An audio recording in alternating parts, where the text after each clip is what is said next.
Hello दोस्तों, welcome to CG पाठशाला। आज मैं आपके लिए पंचायती राज की सीरीज़ में, जो कि हरिराम पटेल की बुक से है, जो चैप्टर 1 मैंने प्रीवियस डे में पढ़ाया था, उसी का आज ये ऑब्जेक्टिव है। ठीक है, प्रश्नोत्तर है। ठीक है, तो चलिए स्टार्ट करते हैं।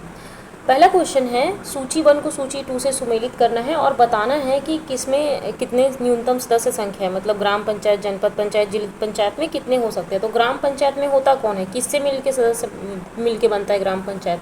तो पंचों से मिलके बनता है। तो पंचों से मिलके बनता है, तो ग्राम पंचायत में न्यूनतम 10 पंच होते हैं और मैक्सिमम 20 पंच हो सकते हैं। ठीक है, तो ए का क्या हो जाएगा, थर्ड हो जाएगा, ए का थर्ड। उसके बाद में जनपद पंचायत में कितने हो सकते हैं, मिनिमम 10 हो सकते हैं और मैक्सिमम 25 हो सकते हैं। ठीक है, जनपद पंचायत में मिनिमम 10 हो सकते हैं और मैक्सिमम 25 हो सकते हैं। जिला पंचायत में मिनिमम 10 हो सकते हैं और मैक्सिमम 35 हो सकते हैं। ठीक है, तो थर्ड का क्या होगा, फोर्थ होगा। थर्ड का फोर्थ, सी का मतलब सी का फोर्थ। देखो यहाँ पे सी का फोर्थ दोनों में है। उसके बाद में नगर पालिका परिषद में ना मिनिमम ना 15 हो सकते हैं और मैक्सिमम 40 हो सकते हैं। ठीक है, मिनिमम 15 और मैक्सिमम 40। ठीक है, तो डी का क्या हो जाएगा, सेकंड हो जाएगा। और डी का सेकंड जो है ये सी ऑप्शन में आ रहा है, तो इस तरीके से हमारा ऑप्शन सी सही हो जाता है। तो यहाँ पे एक्सप्लेनेशन दिया हुआ है, ग्राम पंचायत में 10 से 20 सदस्यों से मिलके ग्राम पंचायत बनता है। ठीक है, जनपद पंचायत जो सदस्य है ना, मतलब जनपद पंचायत जो है ना, वहाँ पे मिनिमम सदस्य 10 हो सकते हैं, मैक्सिमम 25 हो सकते हैं। और जिला पंचायत में मिनिमम 10 हो सकते हैं, मैक्सिमम 35 हो सकते हैं। नगर पंचायत के वार्ड में, मतलब नगर पंचायत में कितने होते हैं, जो शहरी क्षेत्र में आता है, वो 15 से 40 हो सकते हैं, मतलब मिनिमम 15 मैक्सिमम 40। और नगर पालिका में कितने हो सकते हैं, यहाँ पे भी मिनिमम 15 मैक्सिमम 40। और नगर पालिक निगम में, मतलब नगर निगम में मैक्सिमम 70 हो सकते हैं और मिनिमम 40 हो सकते हैं, मतलब 40 से 70 के बीच में हो सकते हैं नगर पालिक निगम वार्ड में, मतलब नगर निगम में। अब देखो, नगर निगम कई सारे क्षेत्र ऐसे भी होते हैं जिसमें बहुत ज़्यादा पॉपुलेशन होता है। ठीक है, बहुत पॉपुलेशन होता है, तो बहुत population in the sense 10 lakh से ऊपर जनसंख्या। ठीक है, तो 10 लाख से अगर अधिक जनसंख्या है ना, तो उसमें ना वार्ड की संख्या बढ़ाई जा सकती है। जैसे वहाँ पे 40 से 70 के बीच में रखा गया था, लेकिन अगर 10 लाख से ऊपर जनसंख्या है तो यहाँ पे 85 वार्ड किया जा सकता है। ओके, चलिए अब इसी से रिलेटेड दूसरा क्वेश्चन है, पंचायतों की न्यूनतम और अधिकतम संख्या के विषय में सही क्या है ना। तो ग्राम पंचायत में मिनिमम, न्यूनतम या फिर मिनिमम 10 और मैक्सिमम 20 हो सकते हैं, हमने पढ़ा था। ग्राम पंचायत में 10 से 15 हो सकते क्या, नहीं ये गलत है। जनपद पंचायत में 10 से 20 हो सकते हैं, नहीं ये गलत है। जनपद पंचायत में 10 से 25 हो सकते हैं, हाँ ये सही है। जिला पंचायत में 10 से 35 हो सकते हैं, हाँ ये भी सही है। और जिला पंचायत में 10 से 30 हो सकते हैं, ये गलत है। ठीक है, तो हमारा आंसर कौन सा सही हो जाएगा, पहला, चौथा, पांचवा सही है। या कहाँ पे, पहला, चौथा, पांचवा, तो हमारा ऑप्शन ये वाला सही हो जाएगा। आगे बढ़ते हैं, जनपद पंचायत में कितने निर्वाचन क्षेत्र होते हैं। तो मैंने जनपद पंचायत का बताया था, न्यूनतम 10 हो सकते हैं और मैक्सिमम 25 हो सकते हैं। ठीक है, तो जनपद पंचायत में न्यूनतम 10 और अधिकतम 25 हो सकते हैं। नेक्स्ट आगे बढ़ते हैं हम। भारत के संविधान के 73वें संशोधन के अनुसार पंचायत के सदस्य के निर्वाचन हेतु न्यूनतम आयु कितनी निर्धारित की गई है। ठीक है, मतलब पंचायत में जो सदस्य होते हैं, इन द सेंस पंचायत के सदस्य पंच या फिर सरपंच, तो उनकी न्यूनतम आयु कितनी होनी चाहिए इलेक्शन लड़ने के लिए, तो उनकी न्यूनतम आयु 21 वर्ष होनी चाहिए। ठीक है, 21 वर्ष होनी चाहिए। भारत के संविधान का 73वां संविधान संशोधन निम्नलिखित में से भारत के संविधान में कौन सा भाग अंतर्क्षेपित करता है। मतलब 73वें संविधान संशोधन के अंतर्गत कॉन्स्टिट्यूशन में अमेंडमेंट करके कौन सा भाग इसमें सम्मिलित किया गया है।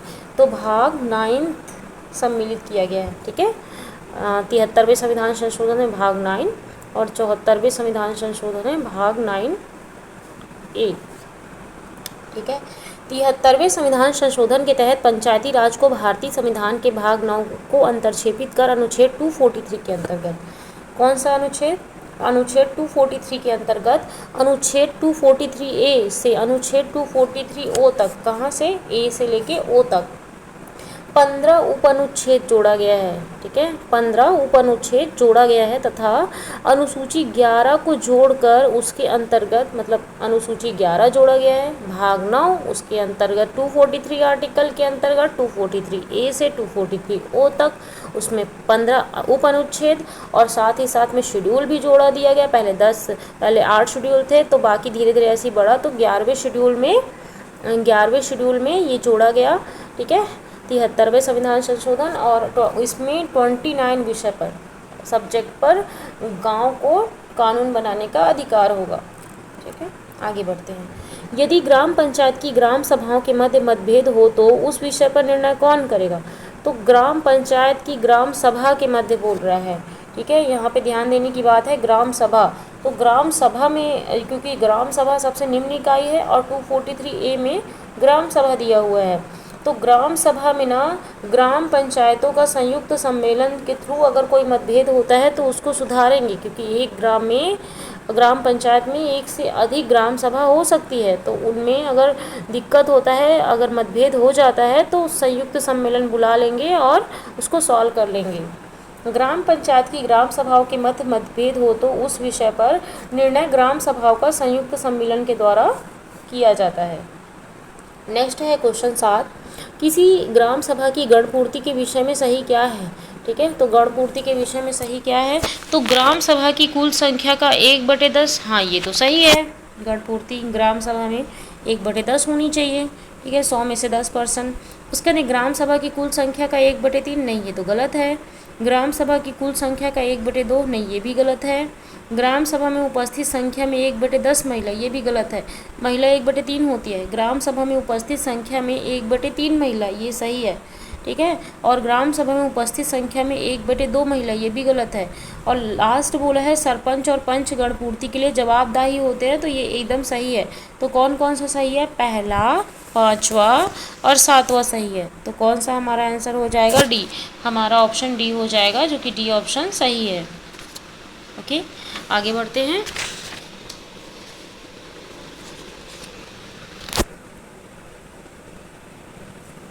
देखो यहाँ पे एक्सप्लेनेशन दिया हुआ है, ग्राम पंचायत में ना 1/2, ये पंचायत की बात कर रहे हैं, ग्राम सभा नहीं। ग्राम सभा में तो 1/10 होता है, लेकिन ग्राम पंचायत में ना हाफ या फिर 50% होता है। ठीक है, जितने सदस्य हैं उसका 50% आएगा, तो ग्राम सभा की कोरम या गणपूर्ति पूरी हो जाएगी।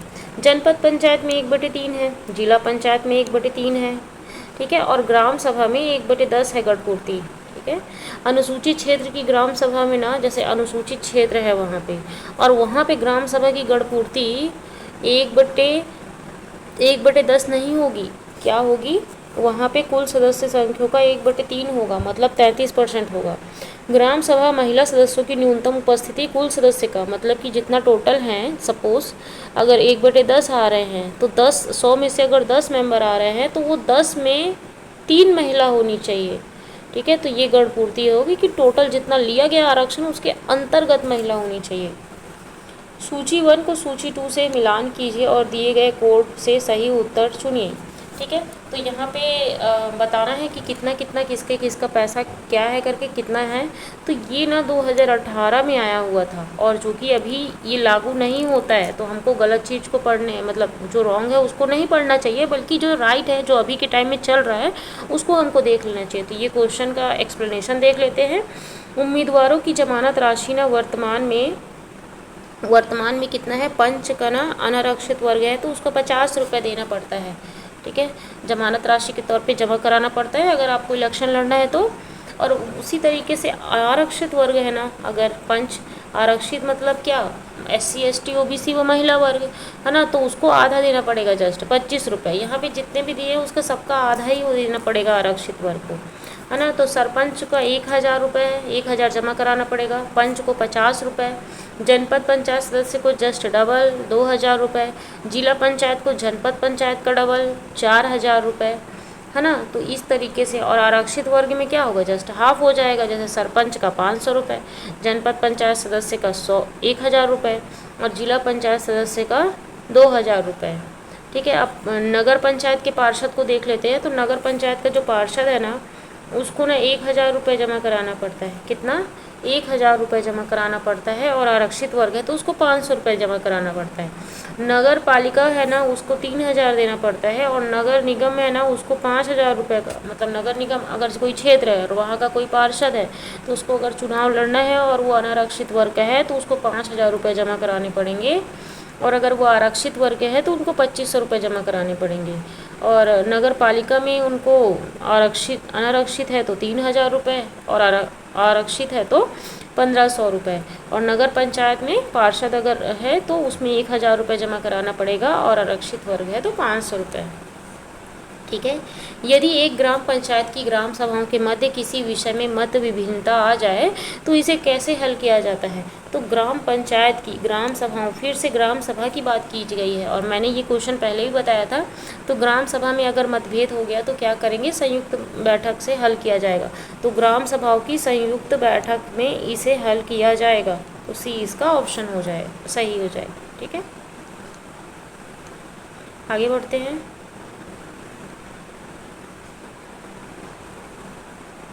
नेक्स्ट है, पंचायती राज अधिनियम के अधीन किए गए किसी निर्वाचन को याचिका पेश करके प्रश्नगत किया जा सकता है। इस संदर्भ में सही क्या है? ठीक है, तो मतलब कि किसको क्वेश्चन किया जा सकता है ना? अगर प्रॉब्लम अगर कहीं पे आ गई इलेक्शन में तो किसको प्रश्नगत किया जा सकता है। तो ग्राम पंचायत के मामले में अनुविभागीय अधिकारी राजस्व को, क्या ये सही है? हाँ, ये सही है। उसके बाद में सरपंच के मामले में अतिरिक्त कलेक्टर को, नहीं, ये सही नहीं है। उसके बाद में जनपद पंचायत के मामले में कलेक्टर को, हाँ, ये सही है। उसके बाद में अध्यक्ष जनपद पंचायत के मामले में संभागीय आयुक्त को, नहीं, ये गलत है ना? ये सब के सब कलेक्टर के पास जाएंगे, अध्यक्ष, उपाध्यक्ष और सदस्य। ठीक है। और उसके बाद में जिला पंचायत के मामले में संचालक पंचायत को, ये भी सही है। उसके बाद में अध्यक्ष जिला पंचायत के मामले में प्रमुख सचिव पंचायत को, नहीं, तो ये गलत है। 1, 3, 5 इसका सही आंसर हो जाएगा, ऑप्शन डी इसका सही हो जाएगा। ठीक है, 1, 3, 5 इसका सही आंसर हो जाएगा। अब देखो इसका एक्सप्लेनेशन देख लेते हैं। पंचायती राज अधिनियम के अधीन किए गए किसी निर्वाचन को याचिका पेश कर निम्न प्रकार से प्रश्नगत किया जा सकता है। ग्राम पंचायत के मामले में अनुविभागीय अधिकारी राजस्व को प्रश्नगत किया जा सकता है। जनपद पंचायत के मामले में कलेक्टर को किया जा सकता है, और जिला पंचायत के मामले में ना संचालक पंचायत को प्रश्नगत किया जा सकता है। उसके बाद में नेक्स्ट 11वां क्वेश्चन है, दो पंचायतों के मध्य विवाद की दशा में विवाद का निपटारा अंततः किसके द्वारा किया जाता है?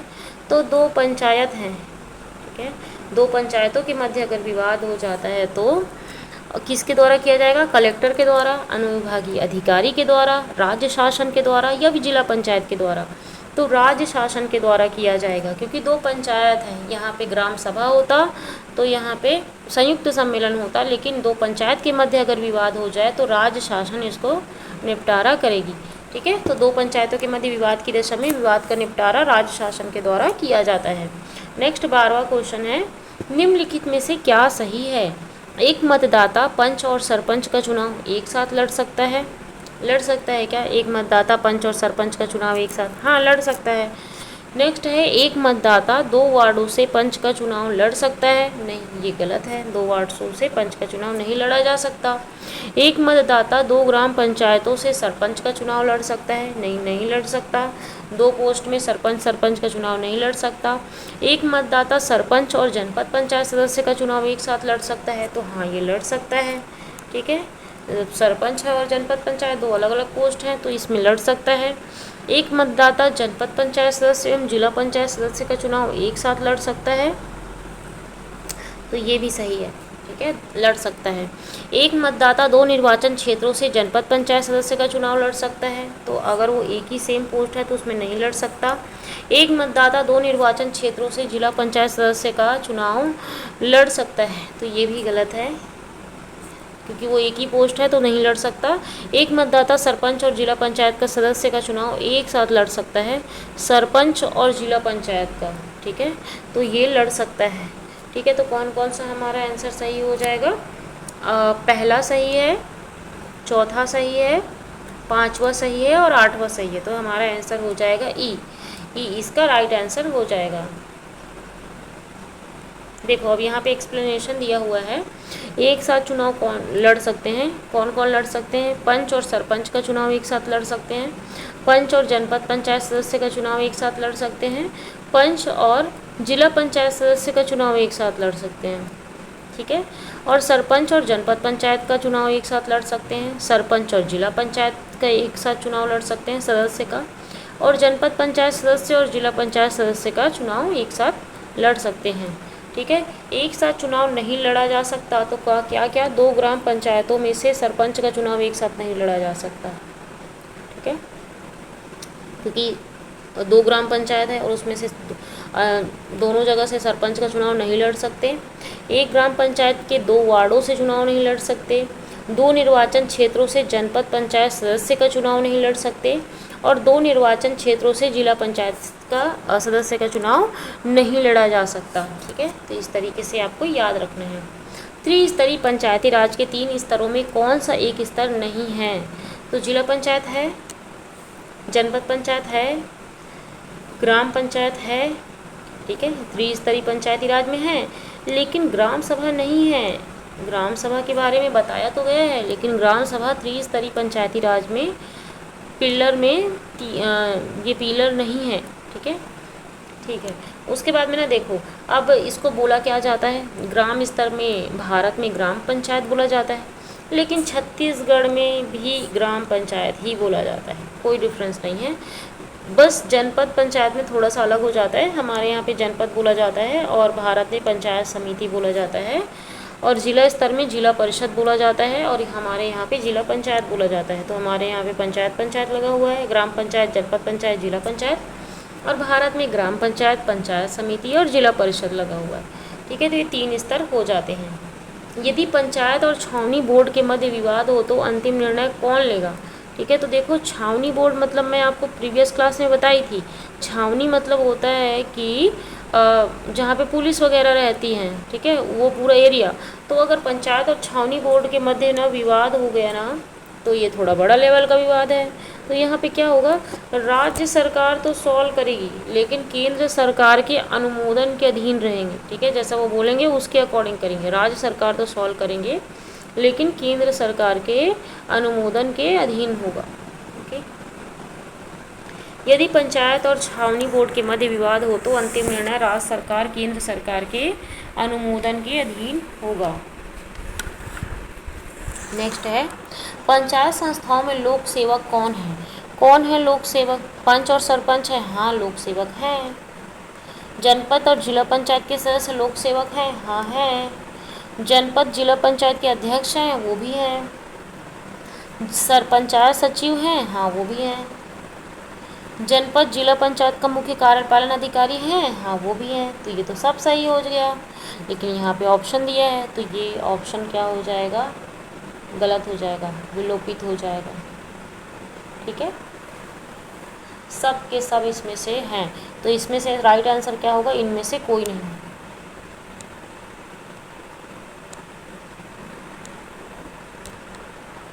नेक्स्ट है इसका एक्सप्लेनेशन, उपरोक्त समस्त अधिकारी लोक सेवक हैं, इस कारण इनमें से कोई नहीं उत्तर लिया गया है। सम्मेलन की प्रक्रिया के बारे में सही क्या है? ठीक है, तो सम्मेलन जो बुलाते हैं ना, उसकी गढ़ पूर्ति के बारे में कौन सा सही है बोल रहे हैं, ठीक है। तो ग्राम पंचायत की बैठक में गढ़ पूर्ति कुल सदस्य संख्या का 1/3 गलत है। जनपद पंचायत की बैठक में गढ़ पूर्ति कुल सदस्य संख्या का 1/3 ये सही है। जिला पंचायत की बैठक में गढ़ पूर्ति कुल सदस्य संख्या का 1/3 तो ये भी सही है। ग्राम पंचायत की गण पूर्ति कुल सदस्य संख्या का 50% ग्राम पंचायत का, ठीक है, ये तो सही है। जनपद पंचायत की बैठक में गण पूर्ति कुल सदस्य संख्या का 50% नहीं, ये गलत है। जिला पंचायत की गण पूर्ति कुल सदस्य संख्या का 50% गलत है। ग्राम पंचायत की बैठक में गण पूर्ति कुल सदस्य संख्या का 2/3 ये भी गलत है। और जनपद पंचायत की बैठक में गण पूर्ति कुल सदस्य संख्या का 2/3 ये भी गलत है। जिला पंचायत की बैठक में गण पूर्ति कुल सदस्य संख्या का 2/3 ये भी गलत है, ठीक है। और जिला पंचायत की बैठक में गण पूर्ति कुल सदस्य संख्या का 2/3 ये भी गलत है। तो कौन कौन सा सही था? दूसरा, तीसरा, चौथा सही था, ठीक है। दूसरा, तीसरा, चौथा सही था। कहाँ है ऑप्शन? ई, ठीक है, ई ऑप्शन सही हो जाएगा। उसके बाद नेक्स्ट क्वेश्चन है, संविधान की 12वीं अनुसूची किससे संबंधित है? तो 12वीं अनुसूची में नगर पालिकाओं के बारे में बताया था, है ना, नगर पालिका, नगर निगम, नगरीय निकाय के बारे में। तो इस तरीके से इसका आंसर हो जाता है बी। 74वां संविधान संशोधन के तहत नगरीय निकाय को भारतीय संविधान के भाग 9 का को अंतर्क्षेपित कर अनुच्छेद 243 के अंतर्गत अनुच्छेद 243 पी से, मतलब नगरीय निकाय को 243 पी से अनुच्छेद 243 जेड जी तक 18 उप अनुच्छेद जोड़ा गया। कितना? 18 उप अनुच्छेद जोड़ा गया तथा अनुसूची 12 शेड्यूल 12 में इसको जोड़कर उसके अंतर्गत 18 विषय पर कानून बनाने का अधिकार दिया गया। पंचायत में 29 विषय थे और यहाँ पे 18 विषय हैं। नेक्स्ट क्वेश्चन है, सही क्या है? ग्राम पंचायत की गण पूर्ति तस्मय के कुल पंचों का 1/2 होती है। क्या ये सही है? हाँ, ये सही है। जनपद पंचायत की गण पूर्ति तस्मय के कुल सदस्यों का 1/3 होती है, तो ये भी सही है। जिला पंचायत की गण पूर्ति तस्मय के कुल सदस्यों का 1/4 होती है, तो ये तो गलत है। ग्राम पंचायत की गण पूर्ति तस्मय के कुल पंचों का 1/3 होती है, तो ये ग्राम पंचायत बोला है, नहीं, ये गलत है। जनपद पंचायत की गण पूर्ति तस्मय के कुल सदस्यों का 1/2 होती है, ये भी गलत है। और जिला पंचायत की गण पूर्ति तस्मय के कुल सदस्यों का 1/3 होती है, तो ये सही है। तो कौन कौन सा सही है? ए, बी और एफ सही है। ठीक है, ए, बी और एफ सही है, तो हमारा आंसर हो जाता है option number C. Option number C सही है। चलो हम आगे बढ़ते हैं। निर्वाचन के संदर्भ में सुमेलित क्या नहीं है बोला है। ठीक है, क्या सुमेलित नहीं है निर्वाचन के संबंध में? तो किस किस का निर्वाचन होता है? किसका निर्वाचन होता है? सरपंच का सुमेलित नहीं है बोला है, मतलब किसका निर्वाचन नहीं होता है बोला है। तो सरपंच का तो होता है, इसका मतलब ये तो नहीं होगा। उप सरपंच का निर्वाचन डायरेक्ट नहीं होता, इनडायरेक्ट रूप से होता है। ठीक है, उसके बाद में ग्राम पंचायत के सदस्य का निर्वाचन, ग्राम पंचायत के सदस्य का निर्वाचन नहीं, ये नहीं होता। ठीक है, मतलब वो इनडायरेक्ट इलेक्शन इसमें नहीं होता, डायरेक्ट इलेक्शन होता है। जनपद पंचायत की अध्यक्ष में, है ना, जनपद पंचायत अध्यक्ष है तो उसका तो इनडायरेक्ट इलेक्शन होता है, तो ये सही हो जाएगा। जनपद पंचायत उपाध्यक्ष, हाँ, इसका भी इलेक्शन इनडायरेक्टली फॉर्म में होता है। ठीक है, तो और उसके बाद में है नेक्स्ट जनपद पंचायत का उपाध्यक्ष, तो हाँ, ये भी सही है। जनपद पंचायत का सदस्य नहीं, जनपद पंचायत सदस्य का डायरेक्ट इलेक्शन होता है। जिला पंचायत के अध्यक्ष, तो और उसके बाद में जिला पंचायत का उपाध्यक्ष, अध्यक्ष और उपाध्यक्ष का भी इनडायरेक्ट इलेक्शन होता है, डायरेक्ट नहीं होता है। जिला पंचायत के सदस्य जो है उनका डायरेक्ट इलेक्शन होता है, लेकिन इनडायरेक्ट यहाँ पे पूछा जा रहा है, तो सब अध्यक्ष, उपाध्यक्ष और उप सरपंच सब का इलेक्शन इनडायरेक्ट रूप से होता है। तो हमारा आंसर हो जाएगा 2, 4, 5। देखो 2 कहाँ पे है? 2, 4, 5 और उसके बाद में आता है कौन सा? 2, 4, 5 के बाद में 6। ठीक है, जो 6 है, 6 इन द सेंस ये वाला, यहाँ पे ना ऑप्शन में गलती दिया हुआ है। ठीक है, शायद ये पुराना क्वेश्चन था, इसलिए ये जनपद पंचायत सदस्य का तो डायरेक्ट इलेक्शन होता है, लेकिन इसको ले लिया है ये। और उसके बाद में यहाँ पे ऑप्शन ही नहीं है एक्चुअल में, तो ये क्वेश्चन तो विलोपित हो जाएगा। ठीक है, आगे बढ़ते हैं। देखो यहाँ पे दिया है सरपंच प्रत्यक्ष निर्वाचन किसका किसका होता है, तो सरपंच का होता है। फिर ग्राम पंचायत के सदस्य का होता है, मतलब पंचों का। फिर जनपद पंचायत सदस्य का होता है और जिला पंचायत सदस्य का होता है। और अप्रत्यक्ष निर्वाचन जो है ना, उप सरपंच का होता है, अप्रत्यक्ष रूप से चुना जाता है। जनपद पंचायत अध्यक्ष, उपाध्यक्ष, जिला पंचायत अध्यक्ष और उपाध्यक्ष का, ये सबका जैसा मैंने बताया था वो सब का अप्रत्यक्ष इलेक्शन होता है, और यही पूछा गया था, बट ऑप्शन में वो नहीं था। नेक्स्ट क्वेश्चन बढ़ते हैं। पंचायत चुनाव लड़ने के लिए उम्मीदवारों की जमानत राशि के विषय में सही क्या है ना? तो जमानत राशि जो दी हुई है, ये पुरानी वाली जमानत राशि दी गई है, जो कि हमारे अभी के लिए कोई काम के नहीं है, तो हम इसको ऐसे ही रहने देते हैं। और हमको जमानत राशि तो पता है ना, पता है ना आपको जमानत राशि कितना होता है।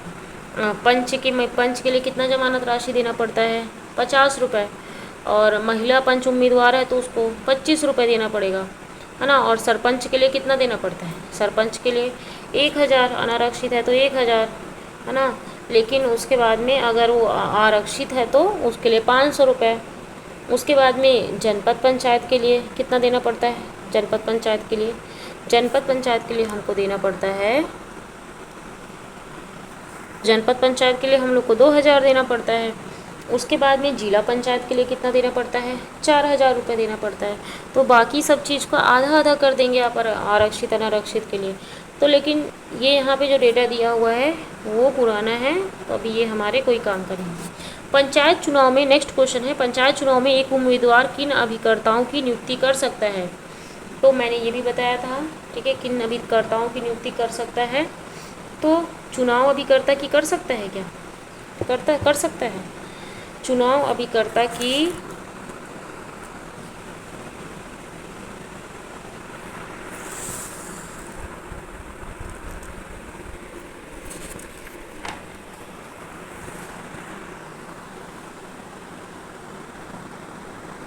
अभिकर्ता और गणना अभिकर्ता की कर सकते हैं, ठीक है, नियुक्ति। लेकिन किसका नहीं कर सकते, लेखा अभिकर्ता की नहीं कर सकते, प्रचार अभिकर्ता की नहीं कर सकते, और मतदान अभिकर्ता की कर सकते हैं, ठीक है, और गणना अभिकर्ता की कर सकते हैं, मुख्य अभिकर्ता का नहीं कर सकते। तो कौन कौन सा आंसर सही हो जाएगा, 4th और 5th कर सकते हैं और पहले वाले का भी कर सकते हैं। तो हमारा आंसर हो जाएगा बी। पंचायत चुनाव में एक उम्मीदवार निम्न अभिकर्ताओं की नियुक्ति कर सकता है, निर्वाचन अभिकर्ता, इलेक्शन एजेंट, शिविर में पर्ची बांटने का कार्य करते हैं, मतदान अभिकर्ता का कर सकते हैं, गणना अभिकर्ता का कर सकते हैं। लेकिन किनका नहीं करा जा सकता, लेखा अभिकर्ता का नहीं किया जा सकता, प्रचार अभिकर्ता का नहीं किया जा सकता, मुख्य अभिकर्ता का नहीं किया जा सकता। ग्राम सभा की बैठक के संदर्भ में कौन सी तिथि असंबद्ध है। तो 23 जनवरी सुभाष चंद्र जी का जयंती, तो हाँ इस दिन बोला गया है कि वहाँ पे बैठक होगा ग्राम सभा का। 14 अप्रैल भीमराव अंबेडकर जी की जयंती, तो हाँ ये भी डेट सही है। 20 अगस्त ये भी डेट सही है। 2 अक्टूबर महात्मा गांधी, ये भी चीज़ डेट सही है। और 14 मई जो है ना वो कहीं नहीं दिया है, ठीक है। तो आंसर कौन सी तिथि असंबद्ध है बोला है, तो आंसर हमारा सी हो जाएगा। सम्मेलन प्रत्येक 3 माह में एक बार, 1 साल में 6 बार निम्न अनिवार्य सम्मेलन है ना। 3 महीने में 1 बार और 1 साल में 6 बार। तो 23 जनवरी को होता है, 14 अप्रैल को होता है, 20 अगस्त को होता है और 2 अक्टूबर को होता है। लेकिन जून में सुझाई गई तिथि को होता है और नवंबर माह में सुझाई गई तिथि को होता है, ये कोई तिथि फिक्स नहीं है। नेक्स्ट आगे बढ़ते हैं, 23वां क्वेश्चन। यदि चुनाव में नाम निर्देशन पत्र रिटर्निंग अधिकारी के द्वारा अवैध घोषित कर दिया जाता है तो अभ्यर्थी पुनर्निरीक्षण के लिए किसके पास अपील करेगा, है ना। तो रिटर्निंग अधिकारी अगर अवैध घोषित कर देता है तो किसके पास अपील करेगा, तो किसके पास अपील करेगा वो देखते हैं हम ऑप्शन में। पंच के मामले में तहसीलदार को करेगा क्या, नहीं।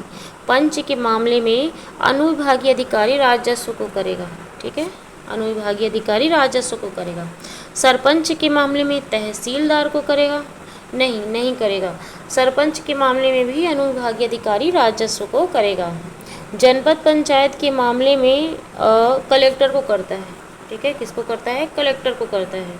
और जिला पंचायत के मामले में संचालक पंचायत को करता है, ठीक है, संचालक पंचायत समाज सेवा को करता है। तो इस तरीके से हमारा हो जाता है 2, 4, 5 एंड 8, ठीक है। तो कहाँ पे है, ये वाला ऑप्शन सी सही आंसर हो जाएगा। नेक्स्ट है हमारा लास्ट, ये लास्ट पेज है, ठीक है। यदि चुनाव में नाम निर्देशन पत्र रिटर्निंग अधिकारी के द्वारा अवैध घोषित कर दिया जाता है तो अभ्यर्थी पुनर्निरीक्षण के लिए निम्नलिखित पदाधिकारियों के समक्ष अपील करेगा।